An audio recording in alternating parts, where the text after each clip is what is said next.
Welcome back to what is quickly becoming my favorite ongoing series on this channel.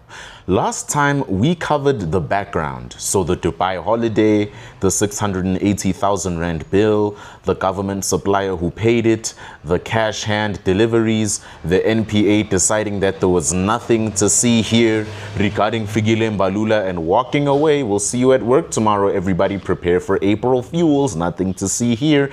If you haven't watched that episode, go watch it first. That episode is called Afriforum's Relentless Attack on Fikile Mbalula.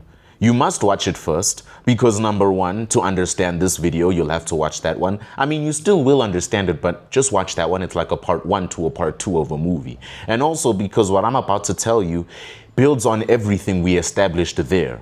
See what I mean?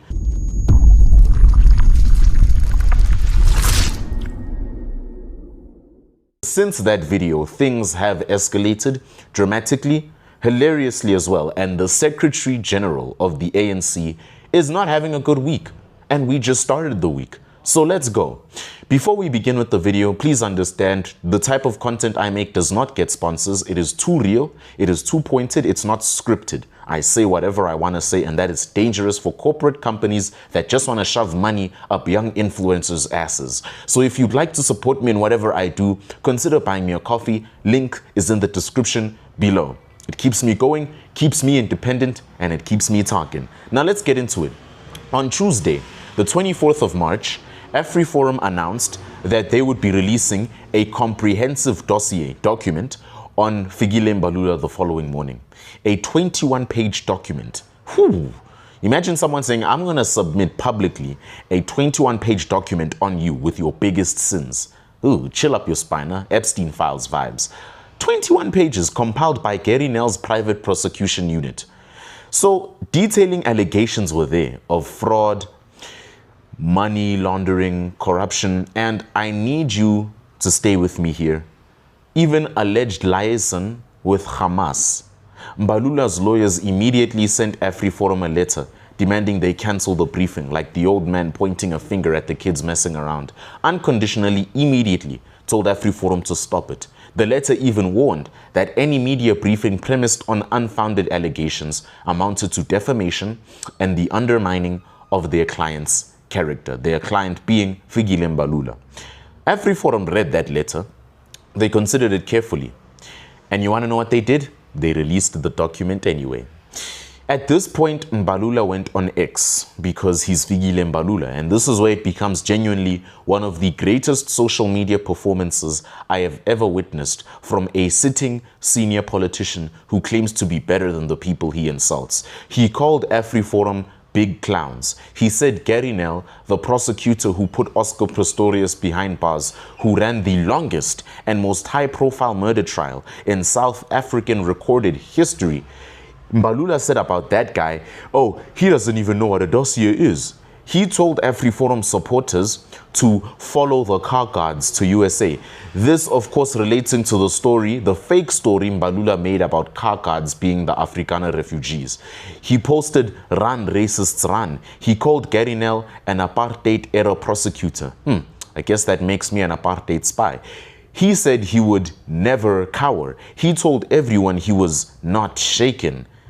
But I'm sorry, man, if you're not shaken, then why are you posting so much about it? This is like when you dump your girlfriend and then she acts like she's not hurt, but then starts posting on Instagram how much she doesn't need a man. And then, this is my personal favorite, in between all of this fighting, all of this bravado, all of this absolute confidence, fake confidence by the way, his lawyers quietly retained what they called the full suite of civil remedies to hold Afriforum accountable for any reputational harm caused.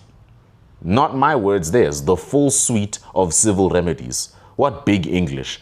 Basically what they're trying to say is Mbalula's not scared, he's not shaken, he's absolutely unbothered.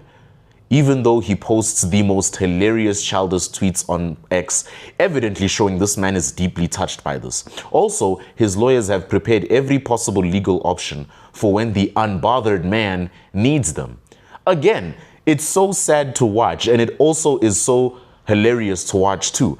It's like a guy who just got dumped by his girlfriend and then he's like, yeah, I didn't need it anyway. you know, I'm not hurt by it. And then his bros, his friends are asking him, are you okay, man? You've been off. He's like, of course I'm okay.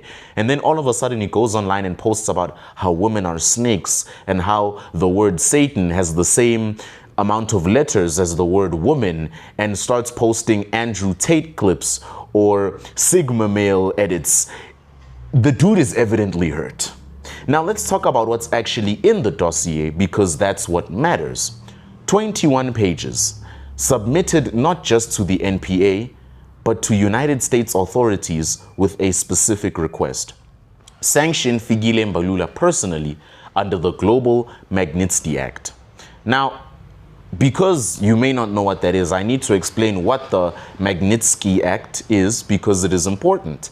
Maybe I'm even pronouncing it wrong. Magnitsky Act, right? It's a very important thing. So that is a US law, a law by the United States, that allows the American government to impose visa bans and target economic sanctions on foreign individuals involved in significant corruption or human rights abuses. I hope I explained it properly. So it was originally created to target Russian officials, and then it was used in 2019 to sanction the Gupta brothers and their associate Salim Essa for their state capture activities.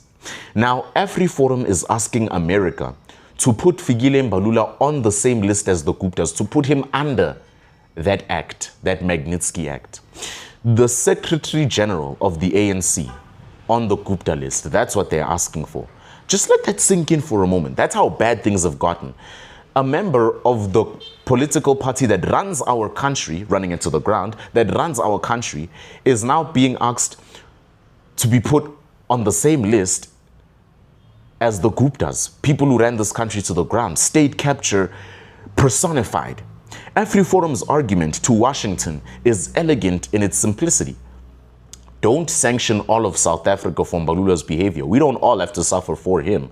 Sanction Mbalula specifically. Target the individual causing the damage rather than punishing 62 million people who have absolutely nothing to do with his Dubai holiday or his Twitter account.